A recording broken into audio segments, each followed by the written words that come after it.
सम्माननीय पदाधिकारी साथी और मेरे प्रिय सभी शिक्षक होते, दो तीन बात जो मैं पहले ही कहना चाहूंगा। आपके संगठन की अच्छी लगी मेरे को, बहुत ही खुले दिल से कहना चाहूंगा मैं आपको। कभी बात इस तरह के नवाचार के कार्यक्रम आयोजित करना जो आपने जो आज आयोजित किया है, नवनियुक्त शिक्षकों का सम्मान, ये उनकी मेहनत का, उनके कर्म का, उनकी कर्मठता को मान्यता प्रदान कर रहे हैं। जो उन्होंने मेहनत की अपने कर्म क्षेत्र में, जो कर्म यात्रा है, उसका प्रतिफल उनको मिला है। सरकारी सेवा में उनको शिक्षक के रूप में नियुक्ति मिली। तो एक बहुत ही अच्छे नवाचारी कार्यक्रम शिक्षक संघ अम्बेडकर संपन्न करता है, करता रहेगा। दूसरी बात जो अच्छी लगी, जो बात आई थी कि प्रतिवर्ष चुनाव होते हैं, यानी पदाधिकारी बदलते हैं, किसी भी संगठन के लिए बहुत जरूरी है। और स्वस्थ लोकतंत्र की पहचान भी है कि नए नए लोगों को मौका मिले अपनी प्रतिभा दिखाने का, अपनी कर्मठता का प्रदर्शन करने का। ये बहुत अच्छी बात है, ये स्वस्थ लोकतंत्र की पहचान। अक्सर जो विकार आते हैं किसी भी शिक्षक संघ में, जो मैंने देखा है कि एक ही पदाधिकारी लंबे टाइम तक बने रहते हैं, संगठन में विमर्श भी पैदा होता है और विकार भी पैदा होते हैं जो संगठन के हित में नहीं होता। तो ये बहुत ही अच्छी बात लगी। और तीसरी बात जो अच्छी लगी कि इसमें विविधता है, प्रधानाचार्य से लेकर शिक्षक तक सभी इसमें शामिल है। संगठन को मजबूती प्रदान करते हैं और संगठन को विविधता प्रदान करते हैं। तो बहुत सारी चीजें इस संगठन की मेरे को बहुत अच्छी लगी, जो मैंने व्यक्त करने में संकोच नहीं किया।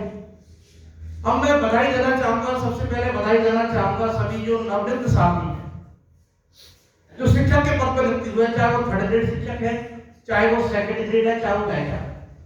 मेरा मानना है कि सभी हम मूल रूप से शिक्षक है और सभी की गर्वा एक समान है। मेरे को याद है शुरुआत में 33 साल की मेरी नौकरी होगी, हमारी नौकरी की शुरुआत में, और मुझे कहने के संकोच नहीं कि मेरी जो यात्रा है नौकरी की, वो थर्ड ग्रेड टीचर के रूप में शुरू हुई है। और मुझे गर्व भी है, मैं इसको छुपाता नहीं कभी भी। मैं 10 साल थर्ड ग्रेड टीचर रहा। तो एक थर्ड ग्रेड टीचर भी जिला शिक्षा अधिकारी के पद तक पहुंच सकता है।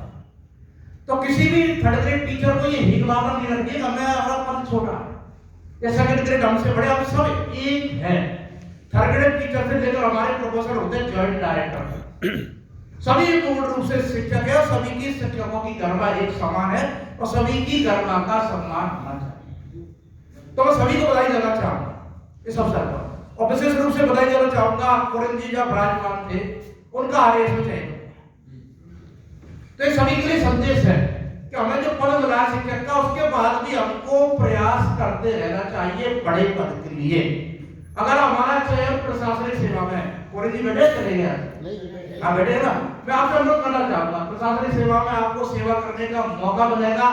जहां भी आपको अवसर मिले शिक्षक समुदाय की सेवा करने का, सहायता करने का, आप पीछे नहीं आए। और खुशी आपकी सफलता बिल्कुल है ना। आपके जो आप परिचित नहीं है, आपके चाचा जी मेरी बहुत आपके मित्र हैं, रणधीर जी कुछ साहब है। और जब मैंने आपके बारे में सुना, अखबार में पढ़ा, तो मेरे को बहुत ही ज्यादा प्रसन्नता हुई।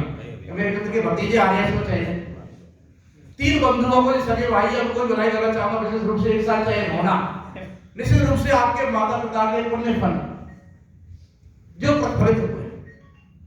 तो हमारा शिक्षा सेवा में चयन हो गया। जो बात घनश्याम जी ने की, हमारा एक बात रह गए, जो विद्यार्थी हमारे हिस्से में आए हैं, मैं इस पे आपका वो ध्यान आकर्षित करूं, किस प्रकार के विद्यार्थी हमारे हिस्से में आए। बहुत ही कड़वी सच्चाई, संपन्न घरों के विद्यार्थी भी आए हमारे हिस्से। हमारे हिस्से में कौन से विद्यार्थी, सरकारी विद्यालय में कौन से बच्चे, सुनने में कड़वी लगती है लेकिन वास्तविकता है, जो गरीब है, बेसहारा है। गांधी जी का आपने जमकर पढ़ा होगा, तो पंक्ति में खड़ा हुआ अंतिम व्यक्ति, ऐसे व्यक्तियों की पंक्ति में जो अंतिम रूप से खड़े हुए हैं, जिनका कोई सहारा नहीं है, जो गरीब है, जो लाचार है, उनके बच्चे हमारे हिस्से में आए हैं। इनका जीवन हमको संवारना है। हमारा एकमात्र कर्म और एकमात्र धर्म ये है कि हमें उन बच्चों का जीवन संवारना है, उनको शिक्षा देनी है और उनको अच्छे संस्कार देने हैं। राष्ट्र के लिए देशभक्त और नैतिक रूप से संपन्न पीढ़ी तैयार करनी, और इस तरह का हम कार्य कर सकते हैं। इस तरह का कार्य कर सकते हैं। एक साथी ने कहा अगर कोई भी काम हो, बड़ा नहीं छोटा है, क्या तकलीफ जी ने कही थी बात, अपन बहुत सारे कामों को कठिन समझते हैं, बहुत सारे कामों को जटिल समझते हैं, लेकिन कार्य को हम प्रारंभ कर देंगे तो कोई भी कार्य कठिन नहीं। पढ़ाई के साथ साथ उनके संस्कारों का भी ध्यान रखना। बहुत सारी जो कुरीतियां हैं, कुछ गलत आदतें हैं हमारे स्कूली विद्यार्थियों में पाई जाती है। इस तरह के आपने देखा गुटखा वगैरह का सेवन करते हैं। तो हम जहां भी मौका मिले हमें कुरीतियों को, बहुत सारे बालों का भी फैशन है जो अच्छे ही लगते हैं बाल विद्यार्थियों के, इसमें आपने महसूस किया होगा। मैंने भी प्रयोग किया था। मैं मॉडल स्कूल करौली में 5 साल प्रिंसिपल रहा। मैंने 5 साल में एक भी बच्चा ऐसा नहीं था जो गुटखे का सेवन करता हो या फैशन के बाल रखता हो या फैशन के कपड़े पहनता हो। और हमने भी मेरा अकेला नहीं था, पूरे स्टाफ का सहयोग था। अगर प्रिंसिपल सहयोग करेगा, पहल करेगा तो स्टाफ भी सहयोग करेगा। हमने एकदम नैतिकता का उच्च स्तर पैदा कर दिया। किसी बच्चे को 10 रुपए भी पढ़े मिल जाते थे तो वो लाकर मेरे हाथ में सौंप देते थे। अमृत जी का बच्चा ही पढ़ा है। सारे बच्चों में नैतिकता के संस्कार पैदा हो गए। 10 रुपए का कोरोना लालच दिया किसी बच्चे ने, किसी को 100 रुपए का नोट पड़ा मिल गया तो वो प्रिंसिपल को या किसी भी टीचर को जमा करा देते। तो ये कार्य असंभव नहीं है। तो उनकी पढ़ाई पे भी ध्यान देना, आपको उनके संस्कारों पे भी ध्यान देना, उनमें नैतिकता का विकास भी करना है। एक बात और कहना चाहूंगा, बहुत सारे शिक्षक साथी पढ़ाई के साथ साथ बहुत सारे अच्छे रचनात्मक कार्य कर रहे हैं। मैं स्कूलों में जाता हूं, बहुत सारे साथी, सबकी रुचि अलग अलग होती है। बहुत सारे साथी वृक्षारोपण के क्षेत्र में बहुत अच्छा काम कर रहे हैं। पेड़ लगा विष्णु मंडल जी ने चैनपुर में बहुत अच्छा काम किया है, बहुत अच्छा काम किया ना। मैंने भी इनको पेड़ कराए थे, बहुत खुशी हुई। आपके पेड़ लगे? हाँ, बहुत खुशी हुई कि पेड़ बड़े हो गए। वृक्षारोपण के बहुत सारे हमारे शिक्षक साथी सोशल मीडिया पे काम ब्लड डोनेट करते हैं, रक्तदान करते हैं। बहुत सारे साथी हमारे ऐसे गरीब बच्चों को ही फीस भरते हैं, उनको सहायता प्रदान करते हैं, पाठ्य पुस्तक स्टेशनरी उपलब्ध कराते हैं। तो अलग अलग क्षेत्र जैसी भी आपकी रुचि है, अपने कर्म के साथ एक एक नवाचार आप आवश्यक रूप से करना। ऐसा मेरा अनुभव है। आप करते हैं नहीं करते हैं ये अलग बात है, लेकिन आप करेंगे तो निश्चित रूप से आपकी आत्मा आपको धन्यवाद देगी। अगर खुद की आत्मा खुद को धन्यवाद देती है ना, तो ये बहुत बड़ा पुरस्कार, बहुत अच्छा महसूस होता है। और एक बात मैं ईमानदारी से कहना चाहूंगा, 33 साल की मेरी नौकरी में एक बात महसूस की थी कि दुआ और बददुआ दोनों बड़ी ताकतवर होती है। दुआ भी बहुत ताकतवर होती है और बददुआ भी बहुत ताकतवर होती है। गरीब बच्चों की आपको दुआ लगेगी तो आपका जीवन और संभलेगा। हमारे साथ 3 बच्चे डॉक्टर हैं, कहीं ना कहीं किसी न किसी की दुआ का असर है, कोई पुण्य है इनके, उन्होंने अच्छे काम किए हैं कि इनकी दुआ लगी है। बददुआ में भी बहुत ताकत होती है, अच्छा खासा जीवन बर्बाद। हमें छोटी सी घटना है जो मेरे साथ ही घटी थी। दुआ का क्या असर होता है, बहुत मेरे जीवन में घटना बहुत घटी है, मैं सबको सुनाने में बहुत टाइम खराब होगा, लेकिन एक घटना मैं सुना देना चाह रहा हूँ आपको कि मैं एक स्कूल में सीखा था, नाम नहीं बताऊंगा इस काल का भी और व्यक्ति का। वहां पर एक लेडी टीचर थी और लेडी टीचर मानसिक रूप से बीमार थी, दुर्भाग्य था उसका, और उसको उपचार की जरूरत थी। स्कूटी से वो आती थी करौली से, कई बार रास्ते में दुर्घटना भी स्कूटी की हो गई। जो मानसिक रूप से सही नहीं है तो उसी ढंग से स्कूटी भी नहीं चला सकता, तो छोटी मोटी चोटें भी उसको लगती रहती थी। मैंने उसकी स्थिति देखी कि उसको विश्राम की जरूरत है, कुछ अनुकूलता की जरूरत है। तो अक्सर होता है कोई टीचर डेपुटेशन कराने का तो प्रिंसिपल बड़ा मानते हैं, बड़ा मानते हैं, लेकिन मैं खुद गया टाइम और मैंने खुद ने उसका डेपुटेशन करवा दिया अपने प्रभाव का इस्तेमाल करते हुए। 2 महीने का उसका डेपुटेशन कर दो आप डाइट में, और उसको उपचार करने का भी मौका मिल जाएगा, और डॉक्टर खतरा है स्कूटी का वो भी कम हो जाएगा, हो सकता है ये स्वस्थ हो जाए। तो खुद मैंने डेपुटेशन कराया, मैंने ही कार्यमुक्त कर दिया उसको, और उसका परिणाम भी मिला। जब उसको अनुकूलता मिली घर पर रहने की करौली में, तो उसका उपचार भी हुआ, वो स्वस्थ हो गई पूर्ण रूप से। और मैं उस घटना को भूल गया, मेरा ट्रांसफर हो गया। बहुत वर्षों बाद मैं भूल चुका था उसको, लेकिन उस महिला टीचर जो थी, लेडी टीचर, उसने उस एहसान को नहीं भूला। बहुत दिन हो गए, अभी जो घटना घटी उसका ये तारतम्य में बनता है घटना का। मेरा प्रमोशन हुआ जन शिक्षा अधिकारी के पद पर, एडीपीसी जागर में आया है, जागर में 1.5 महीने रहा, लेकिन घर से बहुत दूर मेरा ट्रांसफर होगा, तो मेरा परिवार भी अस्त व्यस्त हो गया। और मैं उम्मीद कर रहा था 3.5 साल में तो मेरा ट्रांसफर नहीं होते, बड़े पदों पर ट्रांसफर थोड़ी होते थे, लेकिन कुछ ऐसे सहयोग बने के ठीक 1.5 महीने बाद मेरा बयान ट्रांसफर हो गया, और 1 महीने बाद मैं करौली आ गया। फिर वो मदन मोहन जी के मंदिर में दर्शन करने गए, एक दिन तो वो लेडी टीचर को दर्शन में मिल जाती है मेरे को मदन, तो सर बड़े खुशी से चेक हुआ, सर नमस्कार किया, सर वो आपका ट्रांसफर हो गया ना। मैंने हो तो गया, आपको कैसा पता? तो मैं तो मदन मोहन जी से रोज प्रार्थना करती थी आपके ट्रांसफर, आपने थोड़ा मेरा बड़ा समय आया था, मेरी मदद की थी, आप भूल गए, लेकिन मैं नहीं भूली। तो मैं महसूस कर लिया कि उसकी दुआओं का ये परिणाम था कि असंभव जो कार्य था वो संभव हुआ। तो आप भी जीवन में ध्यान रखना है कि हमें गरीबों के बच्चों की दुआएं लेनी है, बद्दुआएं नहीं लेनी है। ये बिल्कुल सही बात है, हम पर कार्य का बोझ बहुत है। हम भी तनाव में रहते, लगातार काम करने का बोझ है, लेकिन जगमोहन जी ने बात की हमको अपडेट रहना है, टेक्नोलॉजी को सीखना है, उससे ही हमारे कार्य का बोझ, सरकारी कार्यक्रम बंद नहीं होंगे, नीतियां बंद नहीं होंगी, सरकार बदलती रहेगी, लेकिन कार्य का बोझ बढ़ता जाएगा। तो इससे हम कैसे निपट सकते हैं? हम टेक्नो फ्रेंड बने, नई नई तकनीकी सीखें। हमारा सबसे बड़ा दोस्त और सबसे बड़ा दुश्मन हमारी जेब में रहता है, मोबाइल जो है। सबसे बड़ा दोस्त भी है ये, हमारा सबसे बड़ा दुश्मन भी है। अगर इसका सार्थक यूज करेंगे तो हमारा सबसे बड़ा दोस्त है। तो अक्सर मैं देखता हूँ, जो नहीं देखना चाहिए कि हम मोबाइल में फालतू चीजों में टाइम बहुत वेस्ट करते रहते हैं, बजाय इसके इसमें ज्ञान का भंडार है।